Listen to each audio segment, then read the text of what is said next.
Alright, here's a quick video taking this simple vise assembly um, and going to show you how to quickly create an exploded view of this vise. So currently I have a whole bunch of mates to constrain it. So right now I can only kind of turn this a little bit and the items moving out and limit the distance for that grip piece. I can actually kind of rotate this head down and around. Um, so it's pretty well um, confined and it's still underdefined. I could add more mates to lock it in, but I kind of want to show that movement. So that's one type of movement. Um, but go ahead and save that file, rebuild and save if you ever get that pop up. And then to actually do the exploded view, um, the configuration that I currently have, so I'll show you that again. So this is your normally what you're looking at for your parts tree. And then I click in this middle amongst these tabs, this middle button is configuration manager. So by default, this is the view that I get. That's what it shows here. If I right click and say I want to add a different configuration, for the look and feel of the graphics layout, which would be a new exploded view, I go ahead and click on that. All right, left click. And so first thing, it's waiting for me to actually select a component. So I don't know, I'll just kind of say, let's take this pin, and these little arrows indicate obviously X, Y, and Z as it's shown, and I can translate that. I could also rotate with this little teal colored thing when I hover over it. Um, I'm just going to say, let's kind of just pull this over here. And then what it's waiting for, it's a little bit unclear, like, okay, what to do now? If you click done, then it brings you back, and once you see how it's grayed out where it shows add step over here. So I need to again select another component. Now add step's an option. Let's just maybe pull this little shaft out. Done with that.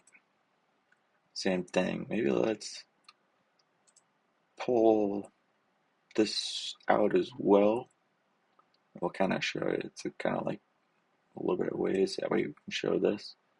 And if I wanted to, I could also click that second item and it will follow the previous mate.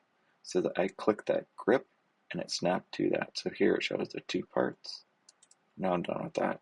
Because it's pretty obvious when this is not one of those where it's like I really need to move up and down. If you wanted to add a second step to the shaft, you see how it's kind of off axis there. I could actually show it in a separate step, but I don't really want to. So if you make that mistake by clicking on something, just go over here and say clear selections. All right, so another one, maybe you want to just slide this up and out. But as you're looking at, creating a nice exploded view for like a report, something like that, that you want to show how do all these pieces, how are they all separate, or maybe you have an enclosure, something like that. Something like this, you would not. Oops. Well, actually, that's the nice thing. So I clicked again on that grip and keep that with that body because it's pretty obvious how those two go together. Um, and then I'm gonna say done on that step, and then um, this one is gonna be a little bit different. I want it since the base is actually the fixed part. Show what I mean by that in a sec. I'm gonna bring this kind of down instead of bringing it up because that's actually kind of it sort of displays like how I would have assembled this because I actually assembled it such that this face right around in here is actually made it up to a face up in here. Okay. So if you're unsure like which direction to pull, just think about how you physically assembled it, or would physically assemble in real life, or had physically assembled it using SolidWorks mates. Then I'm gonna do another one like this, and I'm gonna put maybe somewhere in between. No, actually I'm gonna pull this a little bit farther because this. Oops, I'll do that. Pull this a little bit farther. I'll pull this all the way up here. Now it's sometimes hard to actually view where it is, but um, I'm going to bring this kind of over and then back down. Each time you move it, it adds a new step.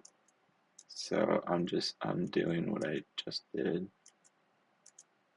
So I had it right about where I wanted it. Now I want to say done on that and go back to this casing. I'm going to move this all the way out here. Okay. Now if you're, again, doing some kind of report or something like that, now you can say I'm done with all that and say okay in your exploded view, and then get yourself into an isometric view. Kind of shows, okay, those are all parts. You might want to adjust some of this like this, but there's a nice exploded view.